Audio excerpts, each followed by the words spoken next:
Good morning, all.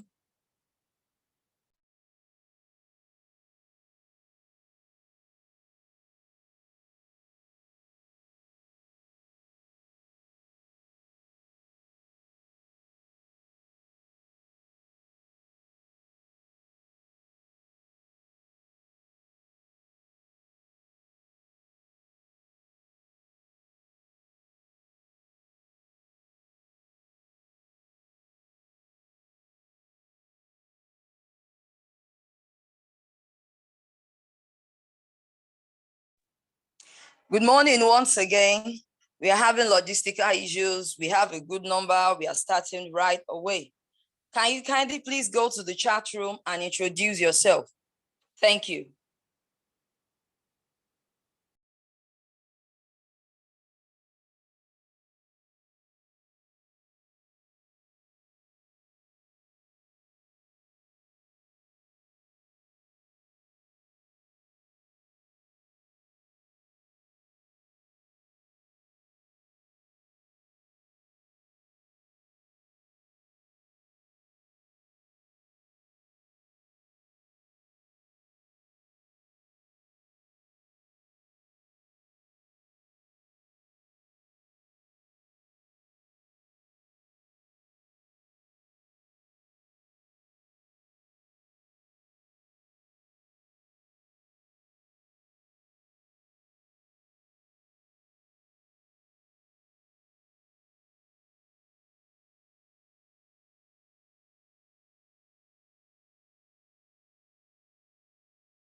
Good morning once again.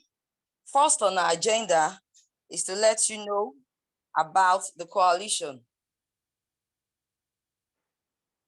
about the Global Encryption Coalition. Encryption safeguards the personal security of billions of people and the national security of countries around the world.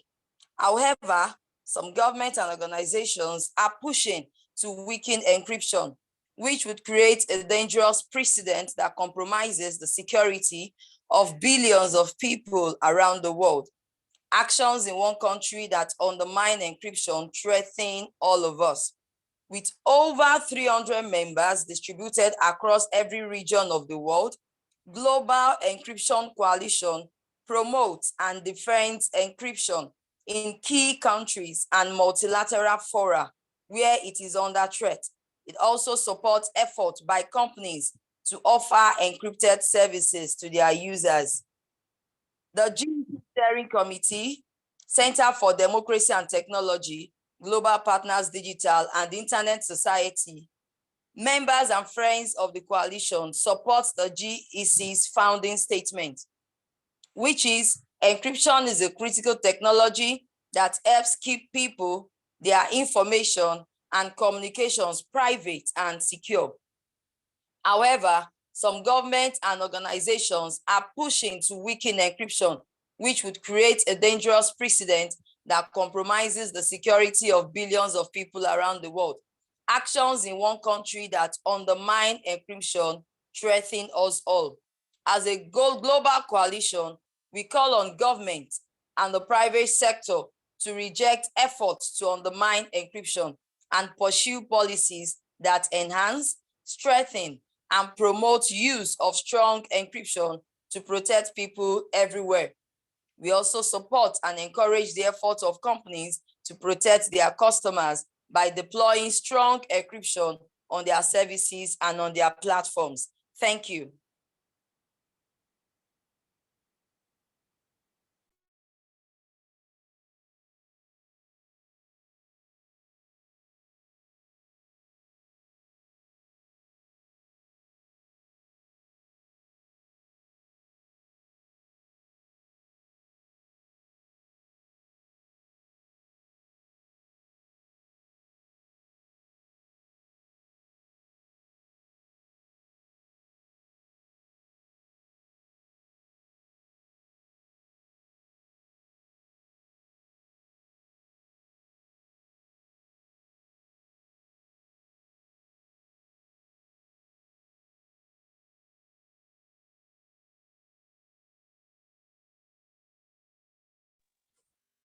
The next on the agenda is the intervention by the media.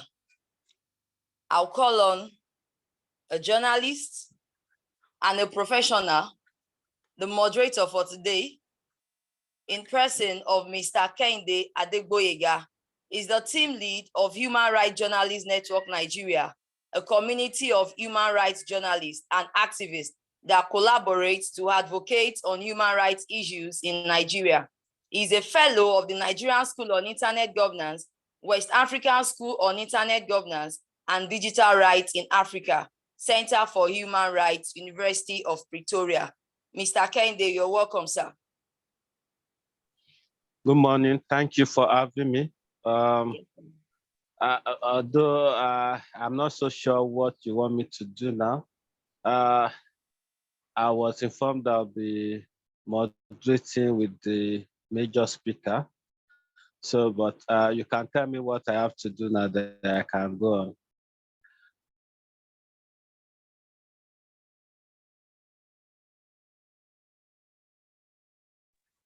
Sir, you have the name of the speaker, sir. Go ahead and introduce him.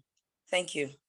Okay, thank you. So I want to be sure that's what I'm expected. So our speaker for today, we are honored to have Mr. Victor Idono. Mr. Victor is a cybersecurity expert with over 9 years of experience in various domains, including web application security testing, vulnerability assessment, and penetration testing. He's currently working as a cybersecurity consultant for various industries cutting across the public and private sector. He has excellent communication skills, extensive knowledge of hardware, software, and networking technologies to provide a powerful combination of testing, analysis, reporting, implementation, and support. He has managed a cycle of projects continually. He has reviewed technical work of team members and ensured the quality of service delivery. He's a certified practical hands-on forensic, ethical hacker, penetration tester, instructor, and a team lead. He's also currently the team lead for MTN Nigerian Quality Assurance Panel, responsible for continuous vulnerability assessment and penetration testing on all MTN's products and services nationwide in Nigeria. It's an honor to have Mr. Victor Idono in our midst. Mr. Victor, can you kindly take on the podium now and take your session? Thank you.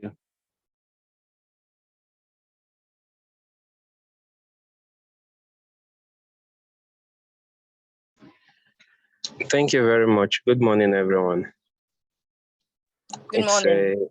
It's a privilege and honor to be with us today in for this Global Encryption Day. I'm very sure a lot of us have heard of encryption before, and maybe for some of us, this may be the first time we are hearing of a Global Encryption Day. It's usually 21st of October every year. So today we are marking that here in our own local community. Different communities across the globe also organize different programs just to create awareness and the likes when it comes to encryption. Like a lot has been said already about the encryption in the introduction. So I'll just go straight to making a little presentation on what encryption is and how it relates to us as individuals at all levels covering at home, at the office, your office department, and even at the organizational level. So moving forward, I would want this session to be a bit interactive as possible. So let's share our ideas. Let's not just converge to listen to a speaker and ask questions. Let's also share ideas. Can I have 2 persons from the participants who would be able to say something about what encryption is? Let's even check out where we are, then where we're supposed to be. Just 2 persons, so we don't take much time. Anybody, you can just unmute your mic and good morning, speak. good afternoon, and good evening, everyone. I'm Ibrahim Elijah, and I'm aspiring to become a penetration tester, and I'm in the field of cybersecurity currently. So I hope to learn more. Now, encryption, as I understand, is the protection of private information from getting into the wrong hands. Encryption can be on the internet and it can be in our daily lives. When I heard about this topic, I actually thought of something. In the olden days, encryption have been used, even in the terms of our monarch. Now, when they send letter from one king to another in the olden days, there's this seal on that letter. The seal on that letter is not meant to be removed. If it has been removed, then it means the letter has been read or it has been altered. So encrypted, the letter was encrypted using the key. It means encryption has been far in existence even before the internet came in. So now it's just the protecting of information on the internet or as an individual, so as not to get into the wrong hands and not to be used by attackers. Thank you very much.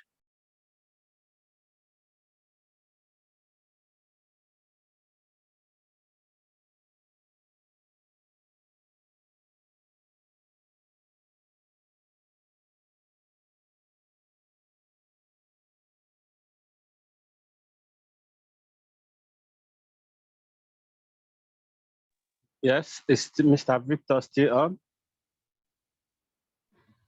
Yes, yes. Please, thank you very much. I actually said something, not knowing my mic was muted. So please, thank you very much for that contribution. It was really, really impactful. So please, any other one more person?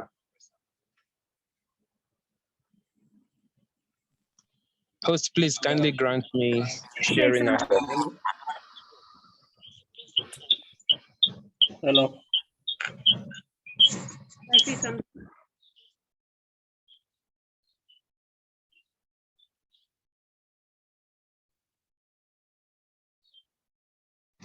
Please proceed. Okay. I'm Nandi. I'm in the field of cyber. Encryption, well, I'll use the military way. Encryption is where you actually scramble everything so that you unscramble it when it arrives at the destination. That's what it is. Thank you. And it's for security purposes.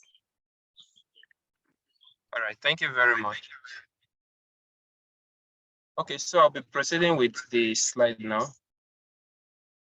Our host, please kindly enable me with sharing access. Okay.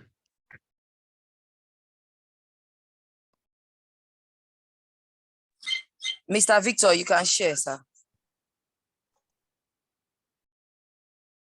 All right.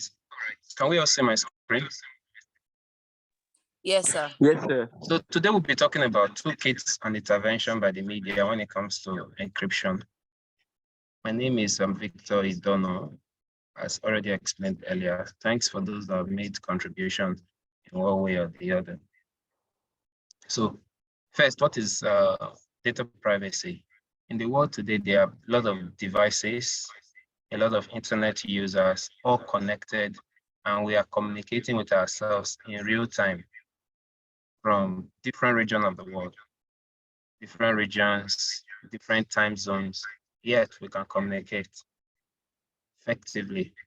And today we all know of IoT, different devices are coming up on the internet, they are being connected, robots are being connected to the internet with different IP addresses, and all are communicating, which means a lot of activities is moving to the internet space. And that tells us that the more the actors in that space, there's also the room for threat. There's also the room for loss of data. There's also the room for fraudulent attackers who would actually go to that space and see what they can capture for themselves. One of that is our data. It can be personal data and all of that, which leads us to why there's a need for data privacy. Data privacy is the ability to control who can see your personal information. On the internet, encryption is what makes data privacy possible. Without encryption, internet browsing information is potentially shared with third parties as information passes between blocks. And we all agree, at different levels, governments are trying to get information from users. It can be for good, it can be for data analytics and all of that. But again, we have to ensure that our data remains private, especially what we don't want the public to have access to. So there's need for data privacy, and to enable that, encryption is the way forward. So encryption safeguards the personal security of billions of people and the national security of countries around the world. Even governments, stakeholders, corporations, individuals, they need encryption. Because the moment someone gains access, unauthorized access to your data, it has lost its confidentiality. To ensure that there is confidentiality, we need to increase the security level of what our data is. And to that, we need encryption. Encryption can be at different states, whether the data is on transit or is stored. Most times, because we feel, well, my data is on my phone or my PC, nobody's coming into it, so that there's no need to encrypt it. No, there are procedures, there are things we also need to do to ensure that, yes, your data is safe, even if it gets into the wrong hands. So one thing is protecting your data from getting into the wrong hands. Then how sure are you if it gets into the wrong hands? The attacker will not be able to use it because it is encrypted in a state that they won't be able to understand. So encryption is a critical technology that helps keep people, their information and communications private and secure. If we are communicating on this channel on Zoom and it is not encrypted, it means unauthorized persons, players, threat actors can actually eavesdrop into our communication and they have access to our confidential data. So to prevent that, we need to ensure that we deploy technologies with encryption algorithms in place. So how does encryption work? Encryption is the process of scrambling and deciphering data so it can be read only by someone with means to return it to its original state. That is, there are two phases. There's encryption and there's decryption. If you are encrypting to safeguard it, after it must have gone through wherever it is, you are decrypting so you can reverse the information back to a readable format. So encryption have so many algorithms depending with so many security levels, which we will touch some of them as we move. So encryption is also commonly used to protect data stored on a computer system and data transmitted via computer networks, including network. So whether you're storing your data on your computer system or your mobile phone on any of your personal device assistants, then you need encryption. Today, we all agree that our mobile phones have the capability to process data like a laptop. Some phones come with 8 gig RAM, 4 gig RAM, even 16 gig RAM, depending on the one you're using, which means processing data and ensuring that data remains secure via encryption is no longer restricted to only our PC, but also our mobile devices. So encryption works for data communicated over a network. Modern encryption scrambles data using secret value or key known only by recipients and senders. So there are two players here, the recipient and the sender. Who is sending encrypts before sending, then the recipient who is authorized decrypt it after receiving the document, ensuring that while it was on transit, there's no third party coming in to eavesdrop or gain access to that info.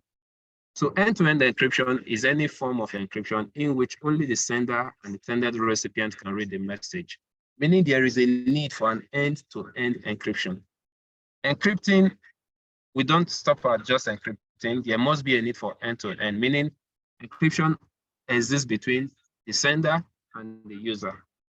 No third party, even the party providing the communication channel or service, has knowledge of the encryption key. That enables, or that gives us that assurance that the data is safe and secure. That moves us to the types of encryption keys. We have two, symmetric and asymmetric.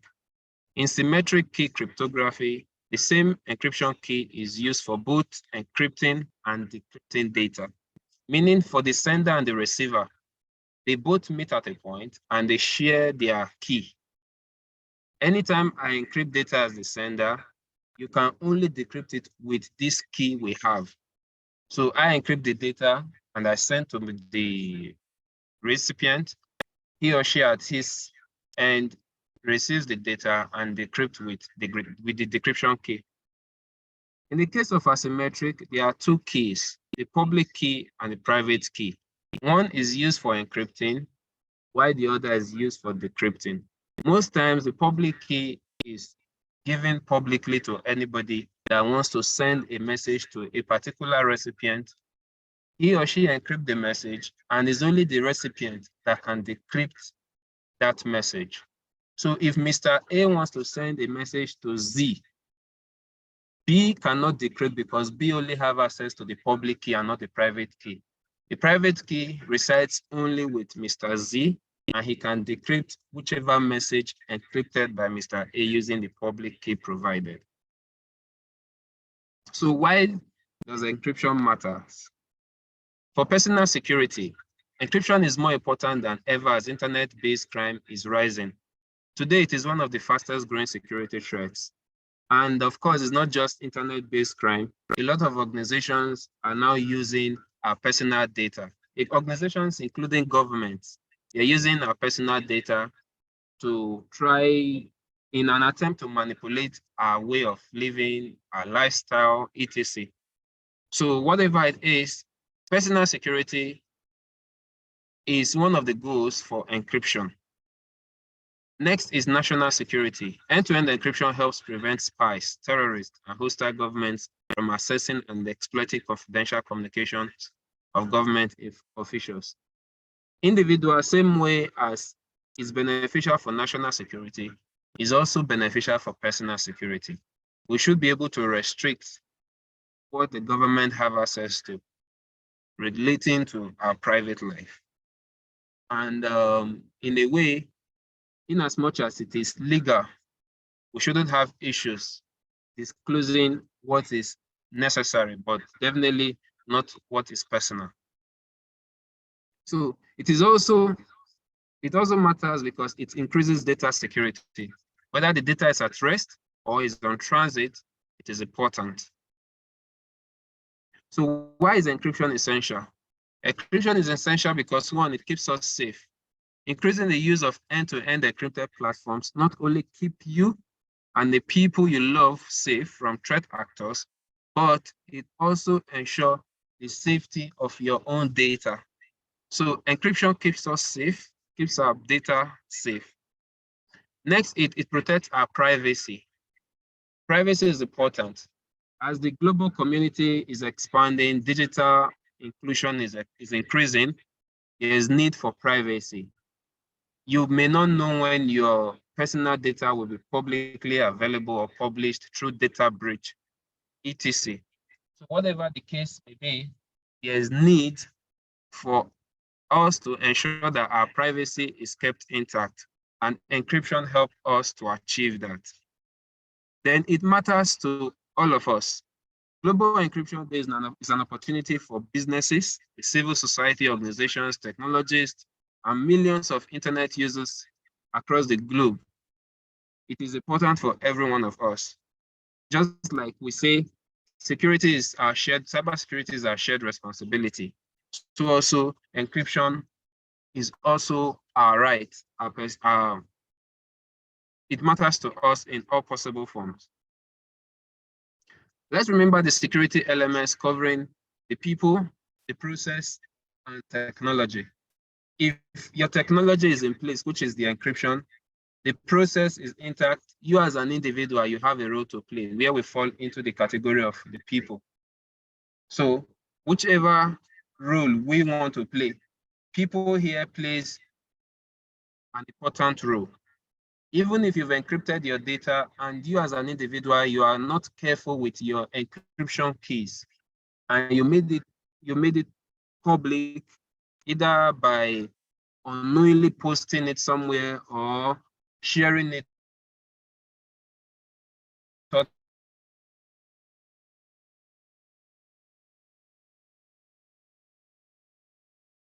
party through social engineering and attacks of the technology deployed has been defeated. So who may be interested in encryption? To advocate for a safe and secure internet, we need to empower people everywhere to stand up for encryption, which is one of the reasons why we are here today. There's a need for every one of us to stand up for encryption. There's a need for everyone to create that awareness. Let everyone be aware. Let's stand up for encryption at our various levels in your institution, in your organization, in your local community. Let's spread the word out there. Strong encryption is a fundamental part of how we remain safe online and offline. So whether you're online or you're connected offline, either way, strong encryption is our own requirement, is our own fundamental part. So that is of importance to us. So how can we protect ourselves? How can you as an individual protect yourself? Take these actions to make sure you are safe as you can be. And this includes, one, the use of end-to-end encrypted apps. It is not enough to just use any application to connect technology-wise. Let's ensure we go the extra mile of using end-to-end encrypted apps. Let's switch to using messaging platforms, emailing, and cloud applications that offer end-to-end encryption.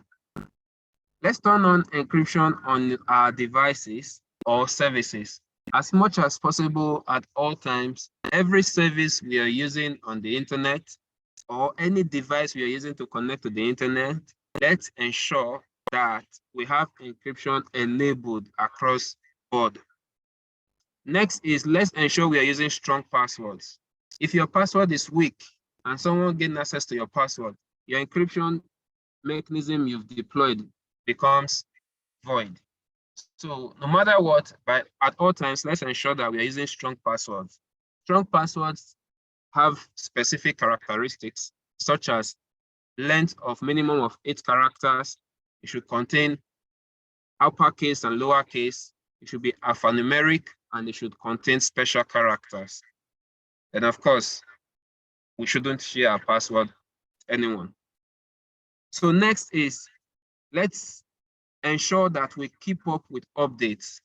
As technology is evolving on a day-to-day basis, there's need for every one of us to ensure that we are updating our devices, we are updating our operating systems, we are updating our applications. If there's a new update, let's ensure to get the latest update. Let's ensure to update antivirus. Generally, keep up with updates. Even latest trends on how to keep yourself safe, how to use the latest technologies is also part of updates. So human-wise, let's update ourselves by learning and by upgrading our skills around the clock.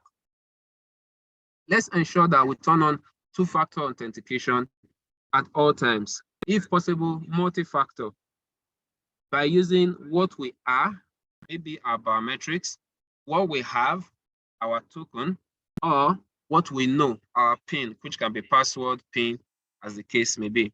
Then let's also ensure that we turn on erase data option on our mobile devices, so that should in case your device gets into the wrong hands, into threat actors, you can remotely erase your data without any issues at all.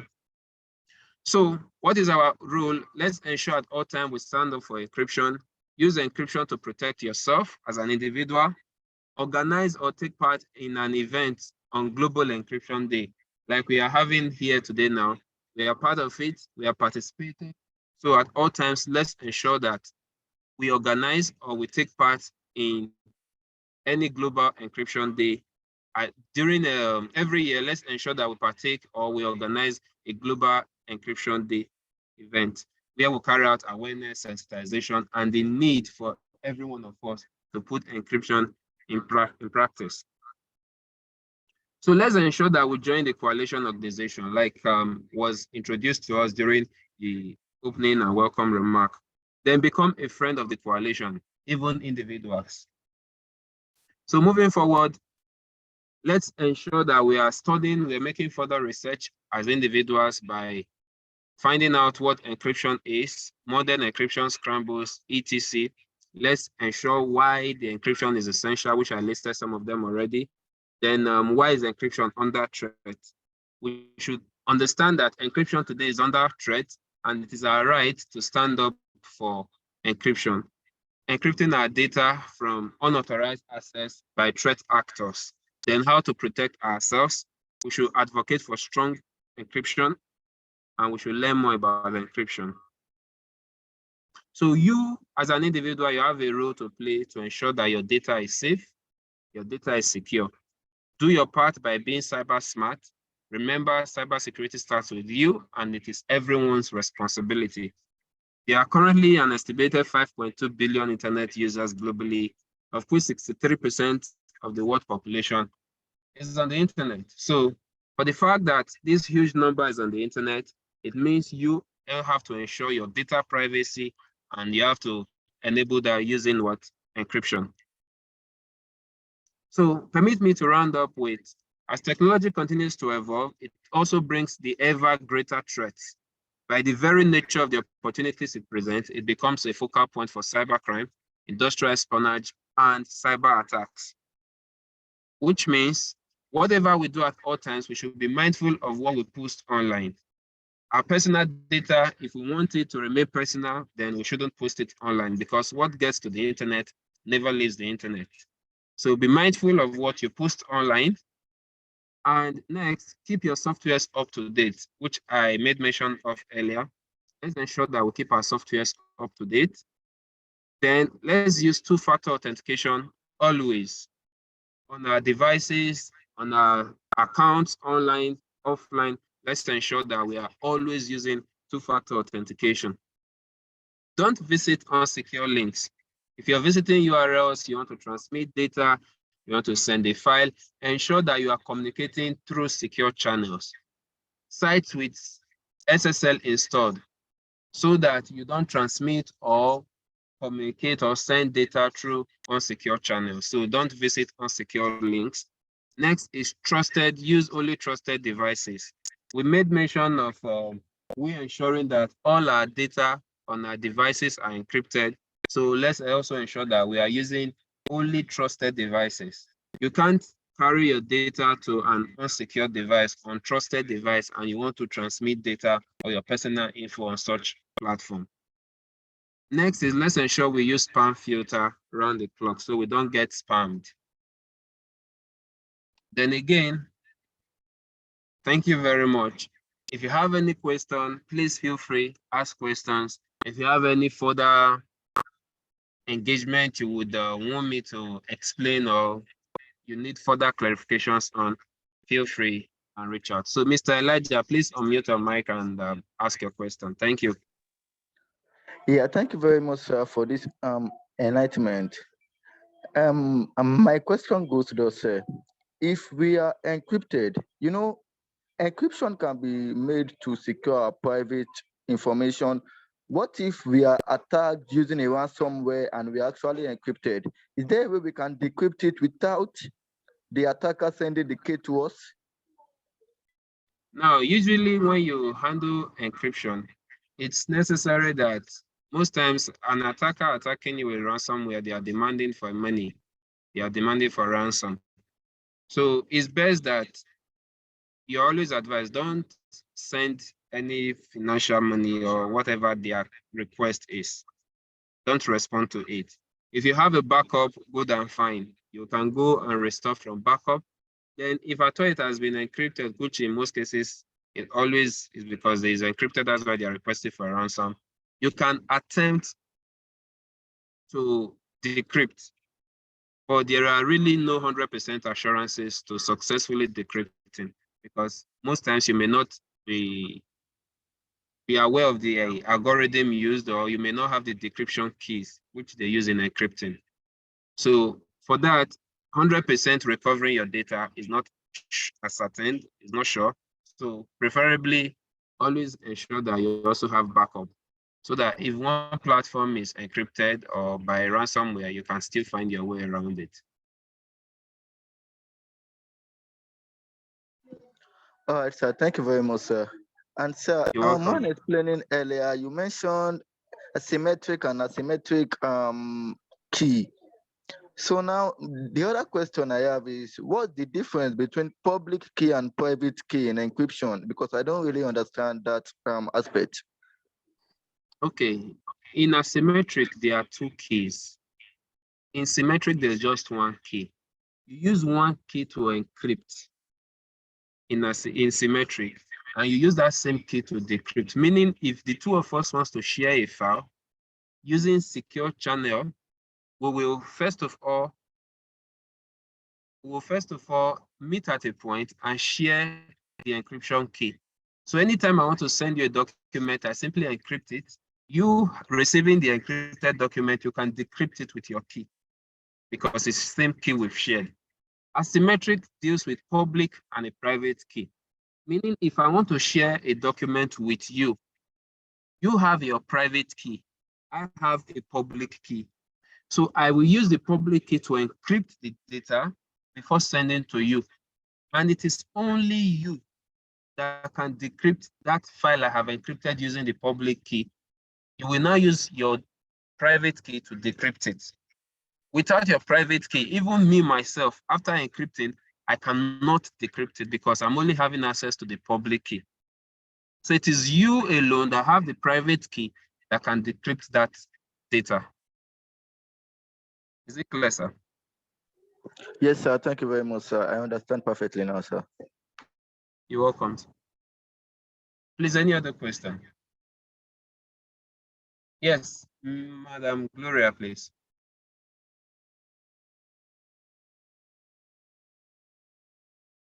Gloria, you can carry on.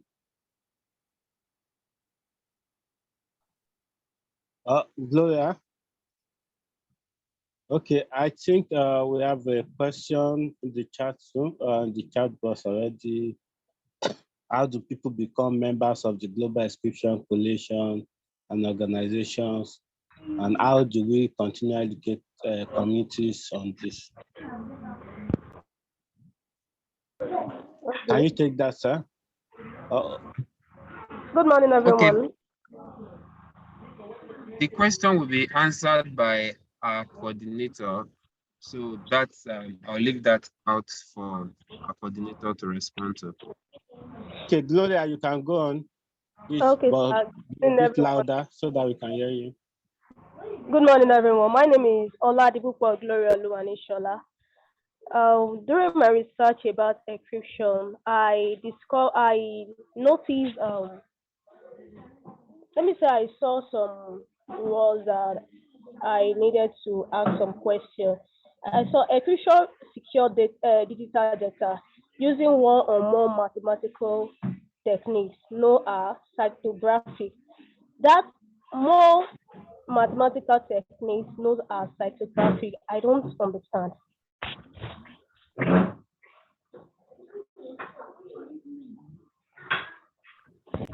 All right. With regards to that, there are different algorithms. There are different encryption algorithms that can be deployed when you're trying to encrypt data. Depending on how you write the algorithm, that is what determines how strong your encryption key is. So there are different mathematical calculations that can be used that have been automated by algorithms converted to tools that can run automated encryption for you. So that particular one you're asking of, it's specific to how strong it is or how it can be deployed.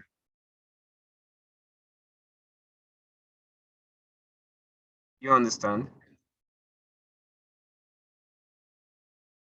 Yeah, I understand. I understand. Thank you.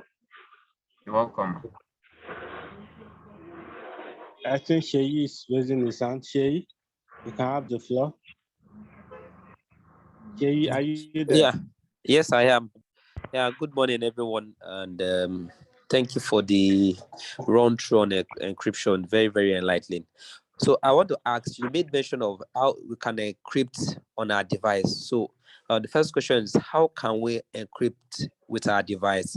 Then second question is, sometimes when you download some app, they would ask allow app to track. I can't remember what they say. Allow app to track something and do not allow app to track. So what's your advice? Should we click on the option to allow the app to track? Maybe they say they want to use it for data or some stuff, or we should not choose that option. Okay, so first, the option that your app pops up to you. A lot of times, this happens when you're using a free app, and if you do not go through the privacy policy or the license agreement, you will likely accept. Why should a calculator application be requesting access to track you or be requesting access to your contacts or your gallery? So anything you do not need,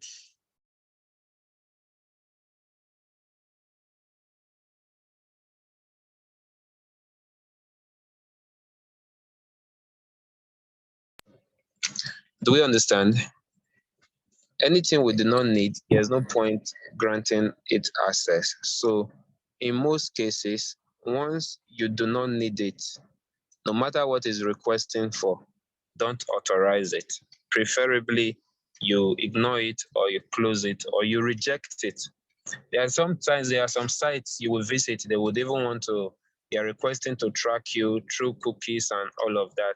No matter what, only modify your cookie to what you want, customize it. Don't just accept whatever that has been pre-selected for you. Is that clear, sir? Yeah, it's very, very clear. Thank you very much. Then the first question. Okay, the first one in specifics, please. Yeah.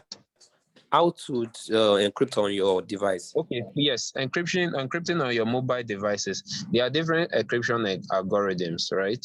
If you were using maybe you're working on a Linux environment, say Kali and the likes, you can carry out encryption using your command line and all.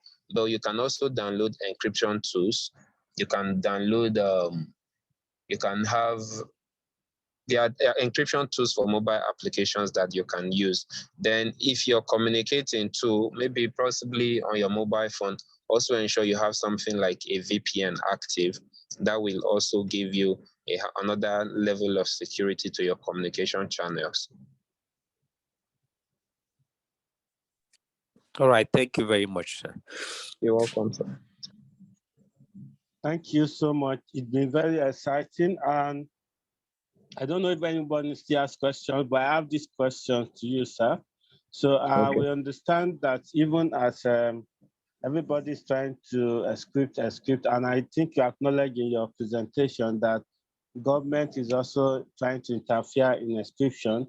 Like recently, through one of the government agencies, NIBDA, there was a memo that was released concerning the use of computer and all that. And in that memo, we noticed that there is a level of interference with encryption So what will you say to citizens, and what would you have to say to the government in that level? So another question is that to a lot of people that don't understand how serious interference with encryption is, a lot of people's bank accounts are being manipulated, with people are losing a lot of money. So what will you say in that respect, especially in the banking industry too, because that's the way where people's data are being interfered with? What will you say to citizens? What will you say to people working in the banking industry to ensure that we have a good encryption? Because encryption seems to like affect every areas of our lives. Since if you are in the digital age, you can say, oh, it doesn't, no government is not interfering with my life. But some private citizen could be trying to interfere with your bank account, and a lot of this keep happening. So what would you advise, sir? Thank you. Okay, when it comes to your financial institutions, in every government there are regulators. In Nigeria, there's a regulatory body, and you leave the work of data privacy, encryption, security, and all of that to the regulators. You as an individual, your job role or what is expected for you to do is be compliant. Ensure that you do not disclose your personal data. And if your data with your financial institution is breached from the bank or from whichever financial institution it is not your duty to penalize or to prosecute them. You can only report, and it is the responsibility of the regulatory bodies to take action or to sanction any financial institution that has been breached, either their security mechanism, structure, etc. So your role is to ensure that your personal data remains private to you. You don't share your PIN with any third party. You don't log into your accounts from public sources or untrusted devices. Regulatory compliance will be enforced by regulatory bodies set up by the government. So in Nigeria, at the government level, they also have their policies, and it is signed into either law, bills, or act, as the case may be. So it is the responsibility of those regulatory bodies to ensure that they do what is needful. Is that clear, sir? Yeah, thank you. So, but do you think we have a strong policy that guarantees encryption? When we say encryption, it also means data protection in Nigeria. Yes, there's a data protection law in Nigeria, and even this year, NIDA just launched the Nigeria Data Protection Bureau, NDPB, which is solely responsible for your data protection at all levels. Even today, there are data protection officers, and they are actually beginning to take data privacy very, very seriously, which is where I made mention of the regulators will do their part by ensuring that all companies, whether financial or non-financial, they comply to the data protection laws in place. Okay, thank you, sir. Do you have any question before we round up and move to the next session? Okay, Elijah, is that a new hand? Yes, sir, that's a new answer. Yeah, please go ahead. Sir, in this world, like in this current world we are in Nigeria, for instance, people are negligent on about the issue of their privacy on the internet. Like they don't, I would say they are ignorant of how their information can be used on the internet, and they are not willing to learn. Actually, I'm going to make some awareness program in my school yesterday. When I went to my boss days ago, I discovered people are actually negligent. They are ignorant. They don't care about what happened to them on the internet. They don't want to learn about encryption. What can we do to people like them? Do we separate them and be like, okay, you don't have a place to be, like we don't even care about you? Or do we still bother training them and be like, you must protect yourself on the internet, you must be safe on the internet, whereby they don't even care about their privacy. That is the reason, that's one of the reasons why we are having this program. Awareness never stops. You have to keep creating awareness as much as you can. And with time, because whether you give them the awareness or not, somehow, somewhere, it may also come back to affect you. So we have to keep talking about it. We have to keep making the awareness as much as possible. Thank you. You're welcome, sir. I really appreciate. All right. Thank you, everyone, for your listening. I really do appreciate, and do have a great day as we proceed further. Thank you. Thank you, Mr. Victor, for having us. I'll want to hand over to the anchor for today. Please, are you still with us?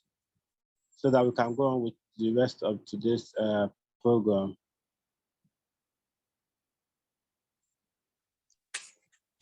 Yes, sir, I'm here.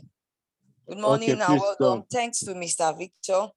Right now, I'm going to invite Mr. Akimbo for the next section. Thank you.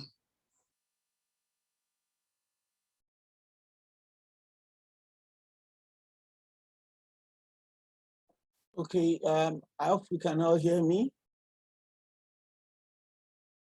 Sure, yes, sir, we can hear you. Oh, yes, okay, I can. Good. Without taking too much of our time, because our time is fast spent, I want to first of all appreciate the speaker who out of no time took his time to be with us, Mr. Victor Idono. Really appreciate your contribution. Then I want to appreciate everyone in the room who has one way or the other asked questions and made sure that they participated in full gear to ensure that they understand more about encryption. I would love to have shared a quote, but I think I'll hold it on for later when we are doing the discussion on the toolkit. Moving to the assignment that I've been given by the House, I would like to introduce our partners as follows. They are known to most people as the Global Coalition, Global Encryption Coalition, the Global Encryption Coalition, of which DNS Africa is fortunate to have been a member, a founding member, maybe on another level last year. And we were able to do a lot of things with them last year. And the Global Encryption Coalition has a steering group. The steering group is what channels its strength into every other membership that you have had on the internet. So far, so good. The Global Encryption Coalition consists of the Center for Democracy and Technology. It consists of Global Partners Digital, and it also consists of the Internet Society. The Center for Democracy and Technology works to promote democratic values by shaping technology policy and architecture with a focus on the rights of the individual. They have 5 points when it comes to their own championing of global encryption. I would be quick to mention those 5 briefly. One is to champion policies, laws, and technical designs that empower people to use technology for good while protecting against invasive, discriminatory, and exploitative use. You must recall that the moderator for the day, Mr. Kende Adegboyega, mentioned in some of his questions, asking, is Nigeria actually ready? Do we have the enabling laws and policies? What do we need to do? And if you understand from the speaker's perspective, while the law must take its role, it must not also infringe on the rights of others. So moving forward, the second thing is insist online platforms be transparent, accountable, respect human rights. Regulation should set limits on the collection and use of personal information and give people greater control. That was what Mr. Sheyi was trying to relate with having to accept to follow cookies or accept cookies. Is it right? Is it the proper thing to do? And the likes. Moving forward, 3, curtail government censorship and enable all people to access and share information of their choosing without harassment or undue interference. This actually plays a role in the day-to-day lifestyles of everyone online. 4, free people from unwarranted surveillance. Government surveillance should have strict independent oversight and checks against bias. We'll be coming back to this since we have lawyers in the house who could help us in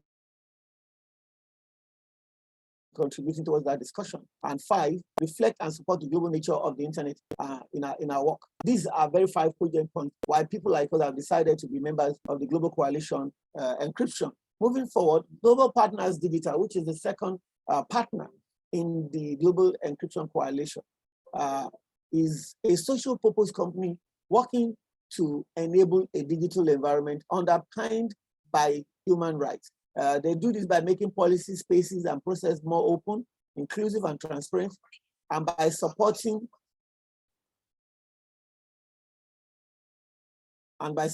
public interest actors to participate strategically in them. Sorry, I'm trying to check if the recording is on. Yeah, okay, thank you. To realize this, they developed insight-led participatory approach centered on monitoring, analyzing, shaping the legal and policy language relating to digital technologies. Like I said before, introducing the Global Partners Digital Law is very, very important. It's keen to also understand that we need policies. So while we may attack government, we should also consider the fact that there is a whole lot of information we need to get. Of course, the final partner is someone some of us in the room know about. If you don't know about them, then this is probably one of the best times to also learn about them and what they do. The Internet Society. The Internet is a lifeline, and every one of us is looking at that lifeline because based on the beauty of the Internet, you can become anything you wish to become.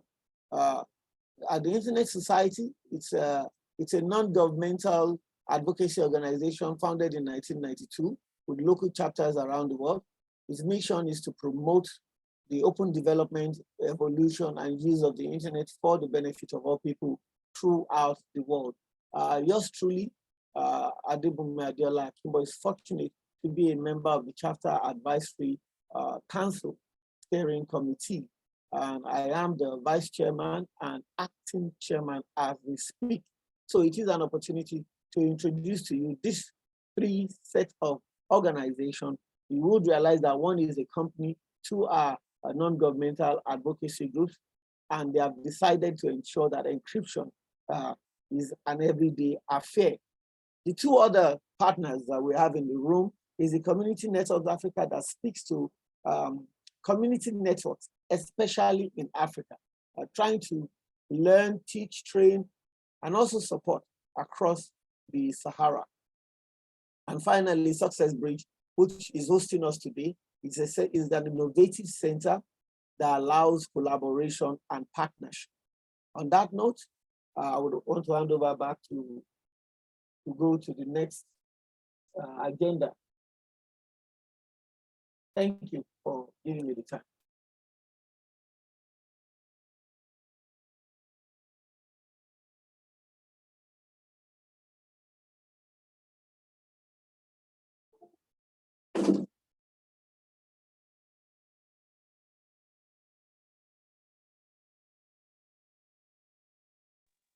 Thank you, Mr. Adebunmi. Sorry for that, because we're having logistical issues. Yes, the next on the agenda is the Resource Center. The Resource Center.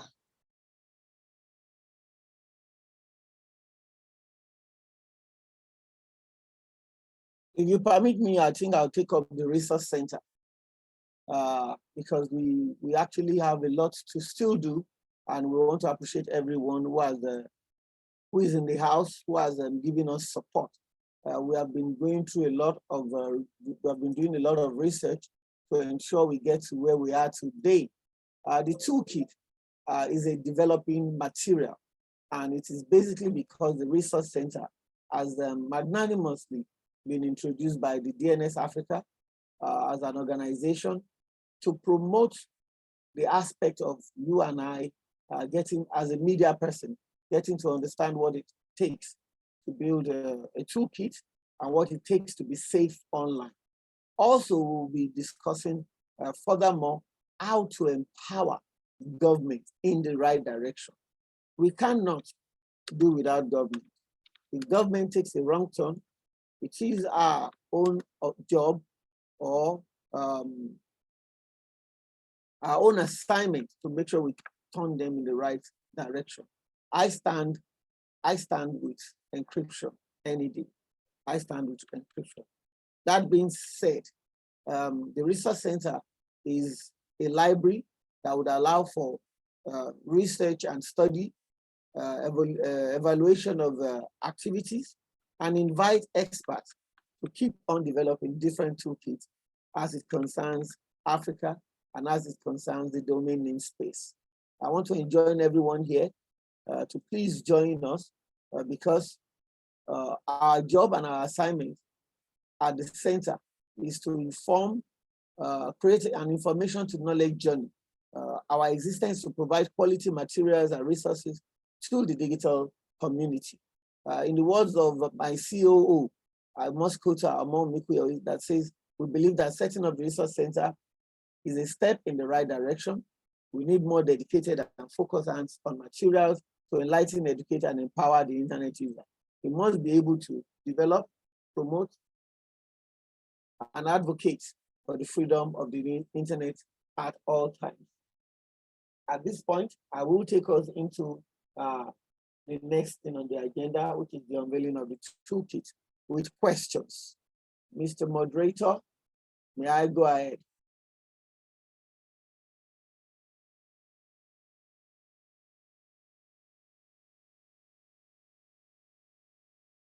Okay, so there's a back channel that I have a go ahead. So at this point in time, we want to open the floor to everyone. You can always visit the resource.dnsafrica.org/GED to access the materials. So the floor is open if you have any question about the toolkit. Okay, so please kindly engage us. Thank you. If you have any questions, the floor is now open to everyone.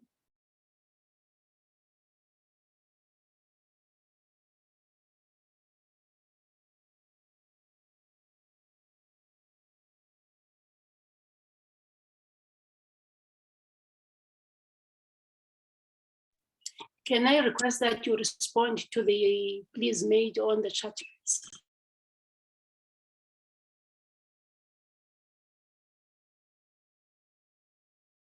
Okay, so the link has been posted.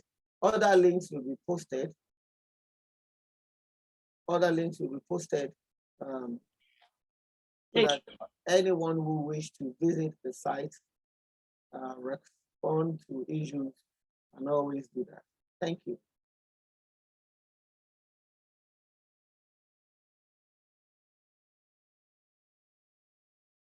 And the link to the recording will be posted at the end of the day. The rest assured that it will be posted at the end of the day.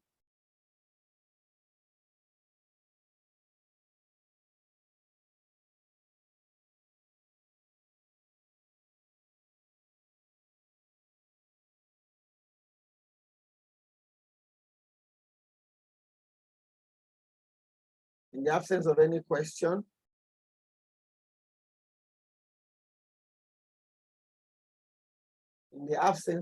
question, I'm going to hand over back. Okay. Hello, sir. Go ahead. I think they want to have the website. We can barely hear you. I think they want to have the website to the Global Coalition on Encryption. I don't know if you can share the link. Yes, I will be posting that link directly myself. Okay, chat room.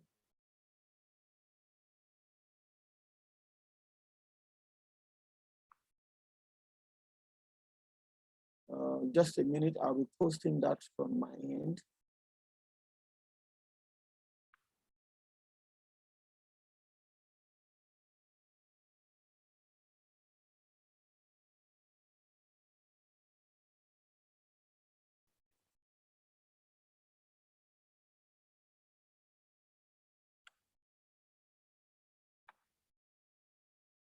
Yeah, I think I just posted it. The Global Coalition Encryption.org has been posted. Adam, is that a new hand or a hold hand? I've just opened your Academy web page. Okay. You have a page that links to instructors. Can you talk to that and what are the requirements and everything that goes with that package? Okay. DNS Africa is still in its developmental stage. The academy is to ensure that we have discovered over the years that we lack a lot of information and knowledge, and we need to build our own information. Can you hear me? Yes, I can. Thank you. And so based on that, we decided to start the DNS Africa Academy. Fortunately, early this year, we had the first of its kind training, the Nigerian DNS Academy, where we train people on DNS security, which is also a mother to encryption, DNS security. That was the first of its kind. Although we lost one of our lecturers recently, and we appreciate ICANN for immortalizing him. But like I said, we were fortunate enough, we started the academy to address challenges that are facing the knowledge sector when it comes to internet in Africa. So with people like Adav, we believe we can grow the academy and go places. I hope that's, we appreciate ICANN for supporting us for that. And I hope that answers your question, Adam.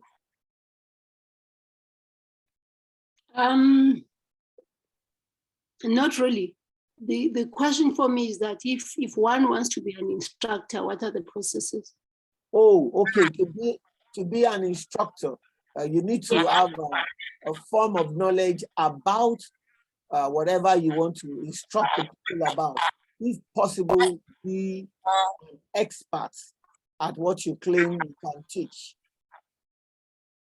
Don't forget that the internet makes room for some people who have never went to the four walls of an institution to also become experts in their own space and degree. So we will not rely only on certificates or certifications.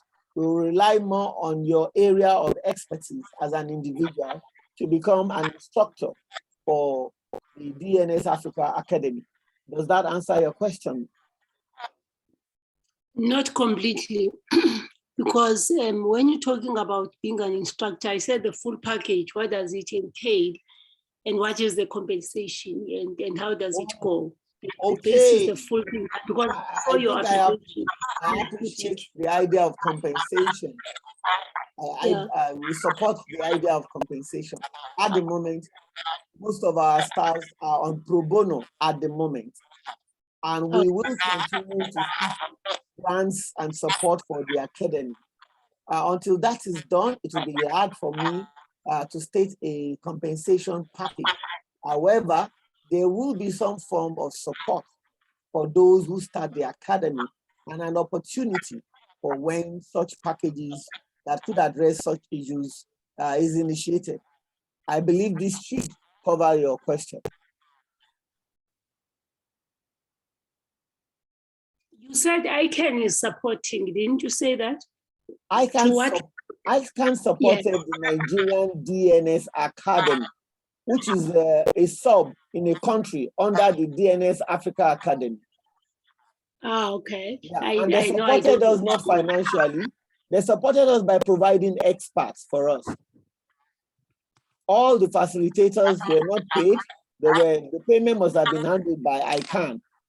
And the beauty is that at that point in time, DNS Africa could not afford to have paid the facilitators, but the facilitators were able to train 40 Nigerians free of charge because ICANN supported that.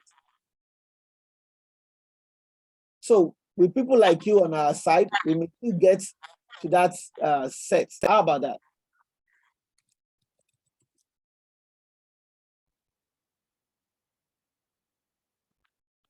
I've heard you. Thank you. Thank you so much. Okay, Blessing is saying something about the Twitter handle for global encryption, redirecting to the ISO Ghana chapter. I do not have a clue why that happened, but we'll look into it. Are you asking? No. Blessing was asking me. Oh, okay. So I'm responding to Blessing that I don't know why the Twitter handle for the Global Encryption Coalition redirected to ISO Ghana chapter.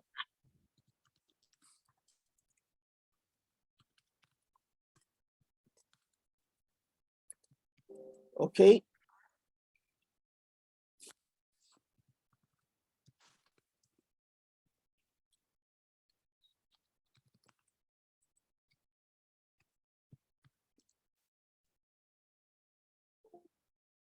Okay, so I'm handing over back to the Chief Operating Officer of DNS Africa, Omar Mikuye. Thank you for taking us. Thank you for accepting my time. Thank you, Mr. Akimbo. Thank you, everyone. We are wrapping up with the last thing on the agenda, which is the social engagement. So if you have any questions, please go ahead with them.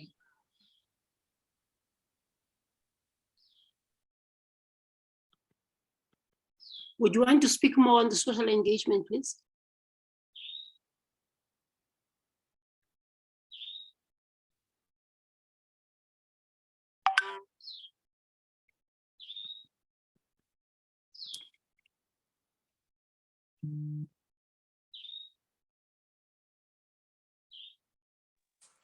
Please go ahead, Ma.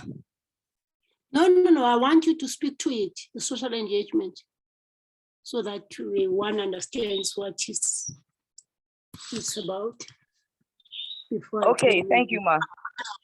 The social engagement is a platform where we now discuss on how to partner with ourselves and how to bring more of this program so as to engage more people and also communities, to engage more communities and enlightenment in Africa and moving forward.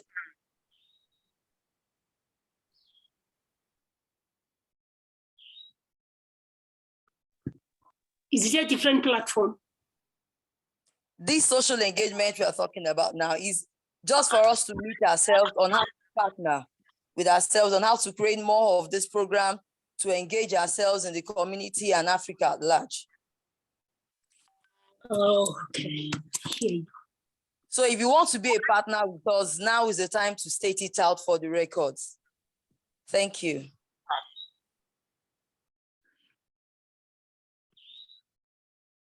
Yes, I don't mind being a partner.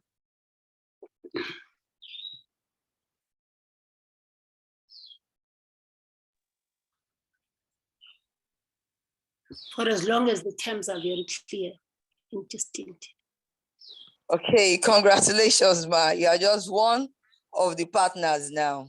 Congratulations.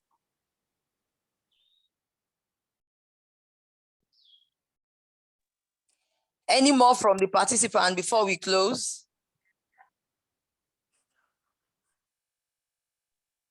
So I also want to add, am I audible? Yes, you are, sir. Go ahead. So I also want to add that partnerships come in different forms. It's about like being able to pass on. I know a lot of us have been doing what we are supposed to do. It's about being able to pass on the message in whatever community that we represent, passing on the encryption message, trying to tell people to protect themselves because everybody is coming digital. Our children will have access to more digital critical devices, and they need to be protected. Whatever problems that we see in the society that we think are major, they are going to become more blown in the world now, because more people are going to have more access to digital devices. So we need to be more prepared, talk to our family members about encryption, talk to our school about encryption, talk to about our colleagues about encryption. So because everybody is going to be more prone to any form of attack in the digital field, because one way or the other, people that don't usually use digital tools, that don't have access to the internet, are having more access to the internet. So it's the time to see what we can do. Like in my own community, I have a community for human rights journalists. I've been training them on digital security tools. So because they also face threat in the work they do. So whatever profession that we do, whatever career that we do, we need to push the description, the digital security message, and that is a good form of partnering on this great work that DSN Africa is already doing. Thank you. Thank you, Mr. Akinde Adegboyega. Thank you so much. DNS Africa Media Communications recognizes you as a partner. Thank you, sir.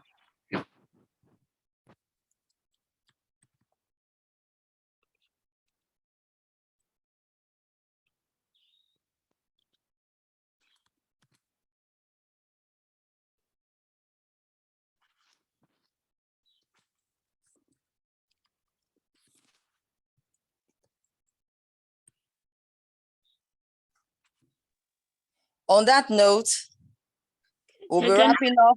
Can I ask something? Probably it would help.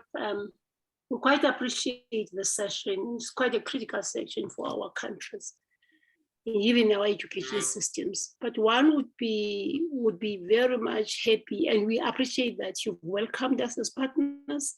There's no other place at this time of cyber resilience that you can be except being part of this. But one would want to know, what is your management plan for the year so that you don't have conflicts in diaries? And also what then is expectation in black and white, so that one is able to see whether the expectation is equivalent to the interest, if you get what I'm saying. All right, thank you. There's a question on the chat box, Ma. I want you to respond to that. Okay, so that was a very important information, which we were not going to leave out, but it's very, very key. Critical sessions across Africa to ensure that we meet the goal of encryption every day. As we speak, we'll be signing a document of agreement tomorrow with one of our new partners that's running an online radio.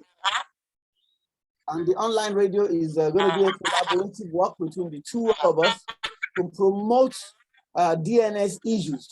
I would be happy to have every citizen of every country in Africa in this particular project, because it will take us to every single country online. The online radio would provide for you and I to be able to come online and speak our mind to our governments free of charge, based on encryption and other approved matters, using the ADAV's language, based on terms and conditions. Based on terms and conditions. Africa needs to be empowered. Africa needs to know more about the domain name space. Africa needs to know that safety and security is key to the growth of the internet globally, especially for the African and in the African government. So therefore, for the next 12 months, 365 days, starting from today, we would go on to develop and ensure that our partnership and our toolkits, because they are going to be more than one, will get better and meet the global standard of the day. I hope that answers that particular aspect. Like I said, we will provide for every country. will provide for representative team of DNS Africa in every country. And like we said, we are a non-profit organization. Most of our staff, all of our staff are on pro bono, and we are doing our best to improve the status of Africa when it comes to the internet. Thank you, that's very helpful.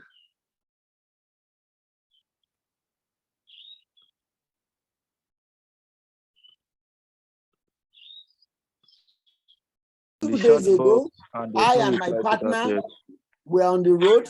We were at Lagos State Polytechnic. We were on the road. And while I was doing that in Lagos, my partner, my colleague in the Internet Society Nigerian chapter, was in Abuja on the road also, doing the same thing. May I have the privilege to introduce the program secretary, Internet Society Nigerian chapter, Chinwe Oguja. Please take the floor. Okay, so good morning. Good morning, everyone. Can you hear me? Yes, we can hear you, ma'am. Oh, okay, thank you so much. Thank you so much, Akimbo, for the recognition and of course for introducing me. Yes, he has said it. My name is Chinwe Oguja, Program Secretary, Internet Society in Nigeria, and I'm excited, being here this morning because we've been talking encryption all week. Like he mentioned, we had road shows in Abuja and in Lagos, and it was just interacting, and it was interesting to know that the awareness out there or the knowledge out there is not as much as we would like it. But one interesting feedback that we got from our roadshow is the fact that people are willing to play their parts. When we explained to them, some of them instantly said, what, help me, how do I get this done and all that. So that just tells us that our work is timely and our work is at the stage where people need it, right? So it's an initiative and it's a concept that is well needed even now as we speak. So I'm excited at that. And I would like to also congratulate DNS Africa on the law. It's always best to know what tools to use and not to use when you're trying to implement a solution. So I'm excited at the prospect and what the toolkit seeks to achieve. I want to thank everyone for joining the webinar. And my charge to us is beyond here, like ISOC Global, one of our motto is the internet is for everyone. So our role and our task is to ensure that everybody, even in the remotest parts, of the globe, is able to understand the powers of the internet and how to engage productively, not just become consumers, but to also be productive people and active participants on the internet while we still pursue encryption and security and protection of data and all that. Data is the new oil. That is what everybody knows now, because with data, we have seen a lot of revolutionary solutions come up with machine learning, with robotics, with all of that. And all they are doing is learning. So the interesting thing about the time that we live in is that machines are learning. And who are they learning from? They're learning from us. It then means that we need to learn more, right? Because machines, their knowledge may be limited to what we are able to learn. And so as much as people argue and say, okay, it's going to be a lot of things happening. However, if we position ourselves properly, right? And encryption is another opportunity for people to even be productively employed and active participants on the internet. I mean, if you become an encryption expert or an advocate, you would always have something to do because more and more people are engaging with the internet much more than they would have done in a few years back, right? Smartphones, just different things, different devices, emails and other things. And so I want to encourage all of us on this call to just see ourselves as global ambassadors. We're starting small, but we are global ambassadors, and see ourselves as people who are pioneering a lot of new things that the next generation can build on so that we'll have a safer internet. Internet is here to stay.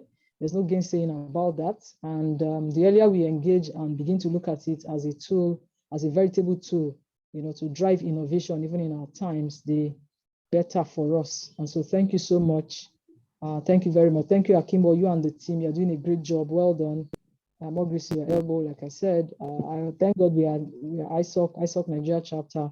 And we're always happy to collaborate with organizations who are driving social change and who are driving initiatives that can help more people to be able to be part of the global revolution happening even as we speak. So thank you so much. I bring you greetings from other ESCO members of ISOC, the president, the vice president, the treasurer, the financial secretary, the PR, everybody, they send their regards. Thank you very much, and have a fruitful deliberation. Thank you so much. Thank you very much. I appreciate it. Thank you. Thank you, Madam Chinwe, for that contribution. Thank you so much. Really appreciate it. Now to the last thing on the agenda. Mr. Charles Okensin, are you there? Mr. Charles, are you there? Yes, I'm here. Okay, yes, sir, Mr. Charles. Can you please help us with the vote of thanks?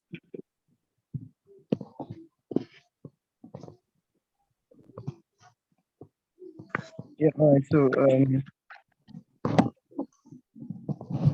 DNS Africa, and all, I want to express our sincere gratitude to everyone for making time out for the encryption day, for today, for the sessions, for the partners, for the instructors, and for everyone that has just made it here.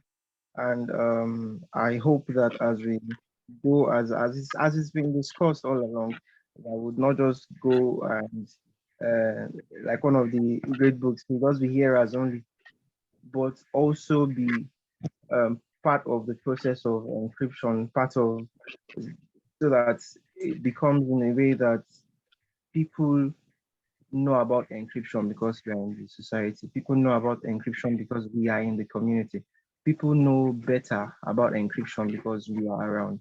So let's just go ahead and be evangelists of encryption and spread the word. Thanks all for making time out, and see you soon. Yeah. Okay, thank you, Mr. Charles, for that. So on behalf of DNS Media and DNS Africa Media and Communications, we really want to appreciate everyone for their time, for joining us in this training. Thank you so much, and God bless. Have a blissful weekend and have a fruitful week ahead. Thank you.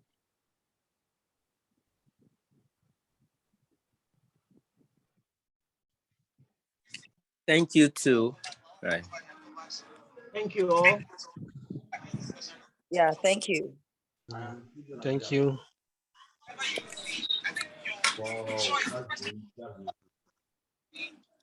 Wow.